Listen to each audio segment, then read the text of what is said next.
നമസ്തേ. വായിൽ metallic taste അനുഭവപ്പെടുക, brush ചെയ്താലും ആ ടേസ്റ്റ് മാറാതിരിക്കുക, മണം, രുചി എന്നിവ കുറയുക, മൂക്കടപ്പുണ്ടാവുക, ഇടയ്ക്കിടയ്ക്ക് കഫം തൊണ്ടയിലേക്ക് ഇറങ്ങുക തുടങ്ങിയ ബുദ്ധിമുട്ടുകൾ നിങ്ങൾക്കുണ്ടോ? ചിലപ്പോൾ മൂക്കിലെ ദശ നിങ്ങൾക്കുണ്ടായിരിക്കും. അതുകൊണ്ടാണ് ഇത്തരം ബുദ്ധിമുട്ടുകൾ അനുഭവപ്പെടുന്നത്. മൂക്കിൽ ദശയുള്ളവരുടെ മൂക്കിൽ നിന്നും തൊണ്ടയിലേക്ക് കഫം ഇറങ്ങുന്നു. ഇതിനെ പോസ്റ്റ് നാസൽ ഡ്രിപ്പ് എന്നാണ് പറയപ്പെടുന്നത്. അപ്പോൾ ഈ കഫം ബാക്ടീരിയ വളരുന്നതിനും കൂടാതെ മെറ്റാലിക് സ്മെൽ ഉണ്ടാകുന്നതിനും കാരണമാകുന്നു.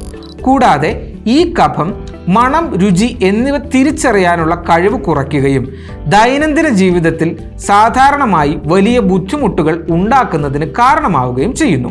ഇത്തരം പ്രശ്നങ്ങൾക്ക് വളരെ ഫലപ്രദമായ ചികിത്സകൾ ലഭിക്കേണ്ടത് അനിവാര്യമാണ്. ഹെർബലി ടച്ച് ആയുർവേദ ഹോസ്പിറ്റലിൻ്റെ ചെങ്ങന്നൂർ ശാഖയിൽ എല്ലാ ഞായറാഴ്ചയും തിങ്കളാഴ്ചയും സ്പെഷ്യൽ അലർജി ക്ലിനിക് ഉണ്ടായിരിക്കുന്നതാണ്. കൂടാതെ മൂക്കിലെ ദശയ്ക്ക് ഒറ്റ ദിവസം കൊണ്ട് ചെയ്യാനാകുന്ന ക്ഷാരകർമ്മ ചികിത്സയും വർഷങ്ങളുടെ എക്സ്പീരിയൻസ് ഉള്ള സർജന്റെ സേവനവും ഇവിടെ ലഭ്യമാണ്. അപ്പോൾ നിങ്ങൾക്കും ഇത്തരത്തിലുള്ള ബുദ്ധിമുട്ടുകളുണ്ടെങ്കിൽ തീർച്ചയായിട്ടും ഇന്ന് തന്നെ ഹെർബലി ടച്ചിൻ്റെ ചെങ്ങന്നൂരിലുള്ള ശാഖയുമായി ബന്ധപ്പെടുക.